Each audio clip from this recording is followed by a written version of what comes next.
Bonjour Alban. Bonjour Bertrand. Chaque rentrée, on se retrouve très régulièrement. Il y a un Alban Jarry, un livre blanc qui sort chaque mois de septembre en fait maintenant. Oui, c'est dans la continuité des précédents, l'exploration des réseaux sociaux et montrer finalement l'intérêt que leur portent les professionnels. Donc en combinant cette exploration via une étude et puis des textes pour qu'ils expliquent finalement comment ils utilisent ces réseaux sociaux. Les précédents livres ont fait des téléchargements incroyables quand même. Vous arrivez à faire des scores qui feraient rêver tout le monde. Oui, on arrive à des scores assez forts, entre 150 000 et 200 000 vues par livre blanc. Et là, c'est sur les réseaux sociaux au sens large cette fois. Oui, l'objectif était de réélargir effectivement à tous les réseaux sociaux pour voir les tendances en fait qui se développent finalement dans le monde professionnel. Alors, quels sont les réseaux sociaux qui sont les plus utilisés ? Ce qui est clair, c'est qu'en 2016, la bataille est toujours entre Twitter et LinkedIn. La bataille est toujours entre Twitter et LinkedIn, qui sont plus des compléments finalement dans le monde professionnel. L'un qui est très orienté sur les actualités, sur ce qui se passe dans le monde et puis surtout dans le monde professionnel, avec un accès de plus en plus fort aux médias. Et tous les médias aujourd'hui du monde professionnel sont sur Twitter et donnent accès finalement à leurs articles. C'est un peu le fil AFP des professionnels du web ou du marketing. C'est ça, en fait, on a réinventé l'AFP, cette fois-ci non plus à destination des journaux, mais également à destination de tout le monde, et notamment aussi des professionnels. J'ai l'impression que tout le monde dit faire du vrai business avec LinkedIn, c'est le cas ou pas ?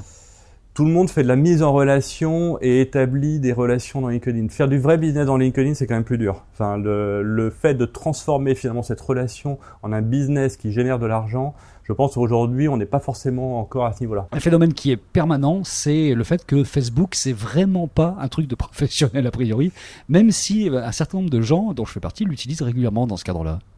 Oui, c'est assez étonnant en fait. Facebook n'arrive pas à passer le cap, je pense, et notamment en France, de cet environnement professionnel. Alors probablement parce que dans beaucoup de sociétés, il est encore verrouillé par rapport à des LinkedIn ou des Twitter qui sont plus ouverts vers le monde professionnel. Et puis Facebook a subi aussi un phénomène historique qui était que il a été très critiqué par beaucoup d'entreprises qui l'avaient utilisé pour aller regarder ce qui se passait dans la vie privée de leurs employés. Et donc, il y a eu un phénomène probablement de fermeture des profils sur Facebook du monde professionnel et une scission entre les réseaux.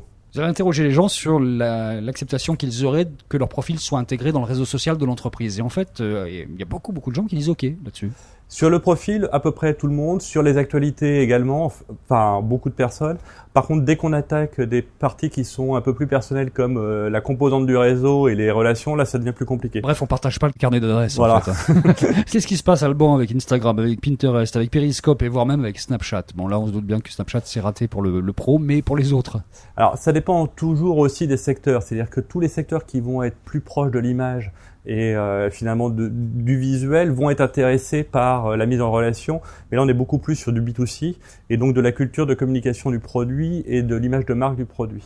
Dans le monde professionnel qui s'échange plutôt en B2B entre experts ou en H2H, donc homme to homme, on est plus sur des réseaux où on va communiquer par écrit et donc Twitter ou LinkedIn. Parce qu'on voit de plus en plus en fait ces utilisateurs qui sont très présents sur les réseaux sociaux être de plus en plus invités par les entreprises à des soirées, à ce qu'on appelle des tweets apéros, et donc de se regrouper finalement dans le monde réel et d'apprendre à se connaître également dans ce monde-là. Comment est-ce qu'on fait pour récupérer ce livre ? On va sur le blog albanjarry.com et il sera téléchargeable gratuitement comme l'étaient les précédents.